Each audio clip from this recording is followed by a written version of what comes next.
Hi, I'm Mary Ann Foster, and welcome back to Therapeutic Kinesiology. Today I'm going to talk about how to sit with your legs crossed without tweaking your lower back or hips. We all do a lot of sitting these days, traveling, working at desks, or even sitting at home, recovering from a broken bone or an injury or an illness. If you're like me, you probably sit with your legs crossed. I love to sit with my legs, but if I sit in an awkward position with poor posture with my legs crossed, when I stand up, my muscles are going to be screaming. And one of the important things about sitting with your legs crossed is how you get into the position, because you don't want the movement of your hips to drag your pelvis or your spine with it and put it in an off-center position for a long period of times. So here's a few tips to do this without hurting yourself. One is make sure your spine is aligned vertically. So when you move your leg, you're not pulling your spine. The movement of the legs can really drag the spine. Here, I'll show you an example.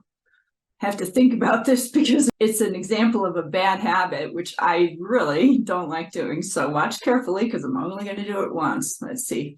I'm going to drag, there we go, dragging my spine into flexion with my hip flexion.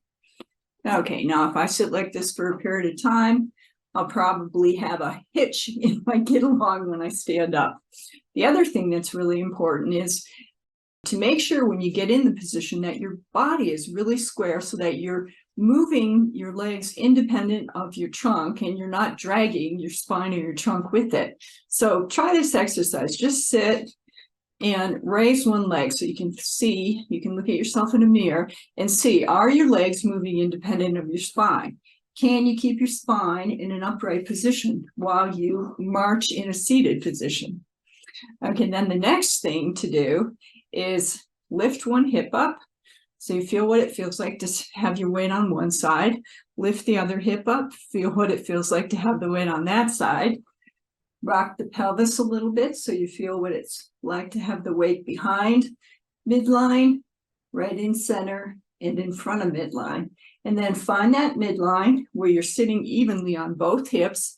Keep the shoulders and the hips square, and then just lift your leg up and cross it over without dragging the hips or spine with it. So that's my tip for how to sit without hurting your spine. I really recommend that you do this in front of a mirror so you can see yourself. If you like this, please give me a thumbs up, join my channel, and share with your friends. Okay, see you later. Bye for now.